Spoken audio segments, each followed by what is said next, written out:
থেকে 4টের মধ্যে প্রতিদিনই প্রায় অবাক করা খবর বলি। হ্যাঁ, শুনলে অবাক হয়ে যাবেন। এই 2022-এর ডিসেম্বরের টেট হলো, সেই টেটেও প্রশ্ন ভুল। 2022-এর টেটের যারা পাশ করেছেন, উত্তীর্ণ, তারা বারবার রাস্তায় নামছেন, চাকরি হচ্ছে না কেন? আবার টেটে প্রশ্ন ভুল মামলা। কথা বলবো প্রতিনিধি অর্ণবের সঙ্গে। অর্ণব, সত্যি অবাক করার মতো, আবার টেটে প্রশ্ন ভুল এই 2022-এর।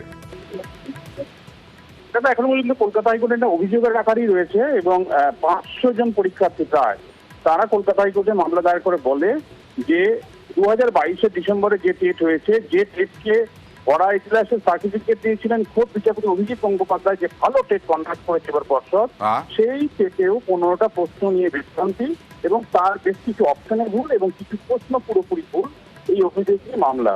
এবং এক্ষেত্রে প্রাথমিক শিক্ষা পর্ষদের এই 15টা যে প্রশ্ন নিয়ে অভিযোগ বা প্রশ্ন তোলা হয়েছে আদালতে, তাদের অবস্থান জানতে চাওয়া হয়েছে 20 মাস পরবর্তী শুনানি। কিন্তু অত্যন্ত গুরুত্বপূর্ণ বিষয় বিচারপতি রাজাশেখর মান্থার পর্যবেক্ষণ বা মন্তব্য। তিনি বলছেন এই ভুল প্রশ্ন বা প্রশ্নের উত্তরের অপশন দেওয়া ভুল নিয়ে একটা ফাইনাল কিছু ভাবার জায়গা এসছে এবং প্রাথমিক শিক্ষা পর্ষদকে সেটা ভেবে বার করতে হবে। কারণ প্রতিবার থেকে প্রশ্ন ভুলের অভিযোগ আসবে, আদালতকে সেটা খতিয়ে দেখতে হবে।